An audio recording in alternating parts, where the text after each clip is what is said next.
Peace be upon you, friends. With you is your friend Darum.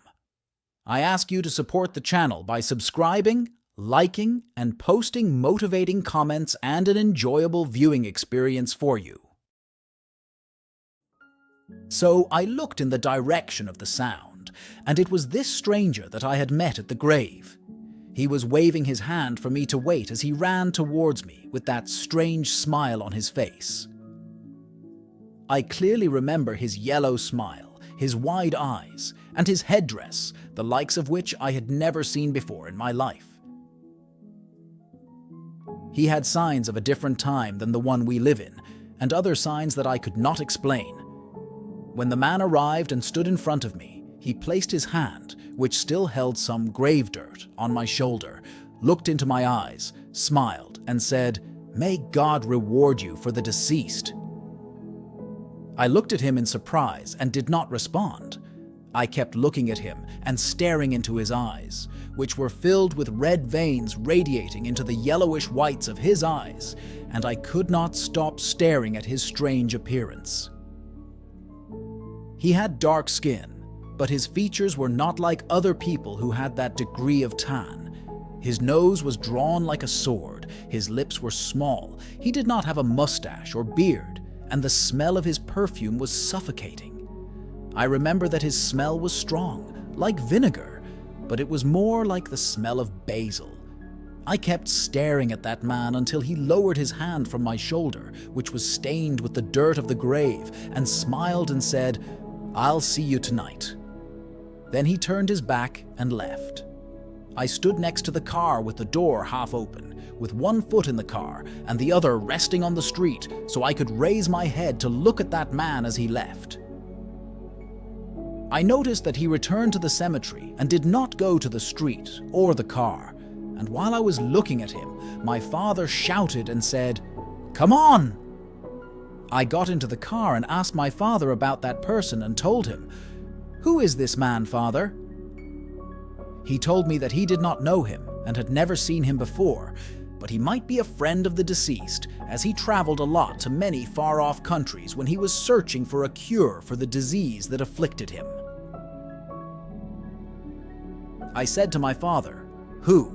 What was our relative suffering before he died?" My father said, "Will we stay under the hot sun a lot?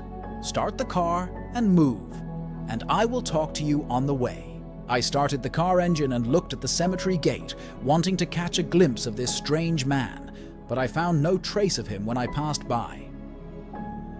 I opened the conversation with my father by asking him, what was our relative suffering from? My father said, "Frankly, I did not have a close relationship with him, but all I know about him is that he was a self-made man who built himself up and excelled in his studies.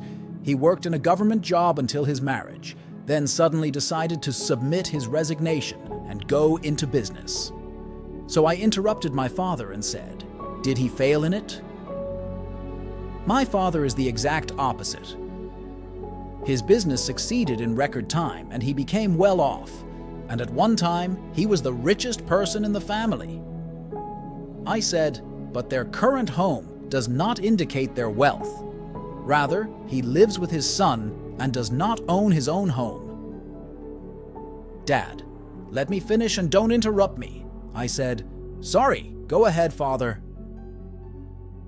My father said that our relative, at the peak of his success and wealth, decided to open branches of his business in some Gulf countries and had already begun to establish and supervise those branches from time to time by traveling alone or sometimes accompanied by his wife and children. On one of those trips, in which he was alone, and according to what his wife told him later, he returned with a changed character and became tense and in a bad mood. He began to neglect his business and no longer left the house as before. With the passage of time, his business began to collapse. Had his wife not obtained power of attorney from him and sold all of his assets, he made up his fortune and made as much money as she could. At that moment, we stopped at a traffic light, so I turned to my father and said, "And what happened after that?" My father said, "He remained as he was, but his condition worsened. He would disappear for long periods of time and suddenly return without mentioning to anyone where he was or what happened to him. His children grew up and accepted the idea that their father had lost his mind. During those years, his wife spent a lot of money trying to treat him, but she only reaped bankruptcy and debt. She only came out of that wealth in the house where his son married. The green signal light came on, and I was only aware of the sounds of the car alarms behind me. So I moved quickly and said to my father, "What is the story of the death of one of his sons?" My father said, "One of the times our relative was absent from home, a call came to their house, and the caller told them that their father was in a Gulf country, and they wanted them to come and receive him. So his eldest son went out and booked a ticket for that country, and after traveling for hours, their father entered their house, and as usual, he was relaxed and in a miserable state, and denied it. While he was in that country, he went to his room coldly and closed the door. So I said to my father, 'What about his son?' He said, 'He called from that country and told them that he did not find his father, and that those he called said that he had left suddenly, so his mother told him that his father had been at home since yesterday. The son told them not to let him out until he came back because he wanted to tell them something important.' So I said to my father, 'And what did he say to them when he returned?' My father said, 'He did not follow because he died in a traffic accident while coming from the airport.' I said, 'There is no power nor strength except in God. And what happened after that?' My father said, 'Nothing. The man stayed with his wife and second son in that house until the son grew up and got married, and the mother died a few years after her son's marriage.' I returned home thinking about my father's words about our relative and the image of that strange man that did not leave my imagination, and I do not know why.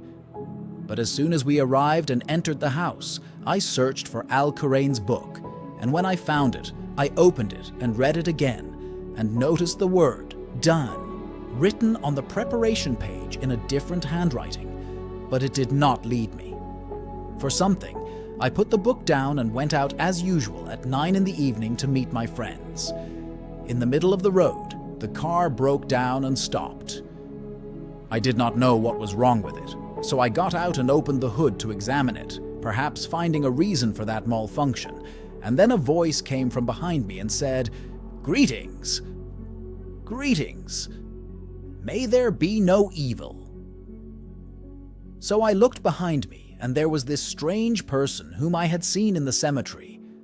My saliva dried up and my heart began to beat, and he said to me while smiling, 'Would you like me to help you with something?' I said in a low voice, 'No, thank you. You can leave.' The smile disappeared from his face, and he became angry and said to me in a sharp tone, 'Who are you to order me?' She looked at him with astonishment and amazement and said in the same tone, 'Go to your quarters and do not be late for them.' The man left on foot, and I then stood still for a while, watching him leave until he disappeared from my sight. I sat in the car, held the steering wheel, and did not move for quite a while. I was afraid to start the car, and I didn't know why, but in the end I tried starting the engine as a last attempt, and it suddenly started. I entered my friends 5 minutes before 10 p.m., and as usual, I was quiet and rarely spoke or participated in the conversation. Some of my friends were playing cards, and while they were playing, one of them turned to me and said, "There was someone who asked about you before you came," and I said to him, "Who?" I asked him while my heart was telling me that he was that strange person that I met in the cemetery when my car broke down, and my suspicion was correct, as my friends told me that a strange person in appearance and clothing knocked on their door, and when they opened for him, he asked about me by name, so they told him that I was on the way and asked him to come in to wait for me, but he refused their invitation and left, saying, "I will actually see him tonight." My friends used to tell me about this, and they laughed at him and made fun of his appearance and clothing, and asked me, saying, "Where do you know these shapes?"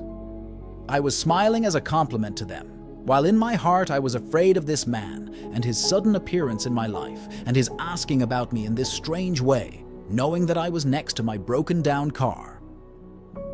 At the end of the night, as usual, I went home, went back to my room, and lay down on my bed. And before I fell asleep, I heard a voice close to me. The sound was like the sound of something moving on the ground, and even though the place was dark, I felt that someone was watching me or sitting in front of me. I closed my eyes in an attempt to ignore that feeling, but shortly after that I started to smell a smell like smoke in the room, so I ignored the smell and did not open my eyes, but the smell increased in strength, so I opened my eyes to find the second book burning in front of me on the table. So I quickly got up to try to put it out, but I couldn't catch it and there was nothing left of it. Only some ashes and burnt scraps of paper. I woke up the next day thinking about the events that had happened since I read the first book, so I decided to ask some of the sheikhs in the hope that I might find a solution, or at least an explanation, for what was happening to me with them. So I started with the imam of the mosque near our house, but I did not find a solution or a satisfactory answer from him. He merely reminded me of some supplications, so I decided to try it. Another mosque, and I didn't find anything conclusive to my problem either. I continued to search in most of the mosques I knew, and despair crept into my chest. That day I returned home exhausted, looking for a bed to sleep on and forget the trouble of that day. But I did not sleep for a single moment that night. As soon as I placed my head on the pillow, I felt a strong hand closing it around my neck, preventing me from breathing. My breathing began to decrease, and my eyes began to fill with tears. I could hear the crackling of the vertebrae in my neck, which almost broke from the force that held it tightly together, and I was certain at that time that I was inevitably doomed. In an instant, the pressure on my neck suddenly disappeared, and I got up from my bed, searching for air like a drowning person who had just emerged from the water. I was looking around with my teary eyes for the source of this suffocation, but I did not see anything. After I calmed down and caught my breath, I tried to sleep again, but the pressure on my neck returned, stronger than before, and I remained in this struggle for a period that exceeded the duration of the first attack. I was kicking the air with my feet several times, trying to catch my breath until I thought that this thing did not want me to live and was intent on killing me.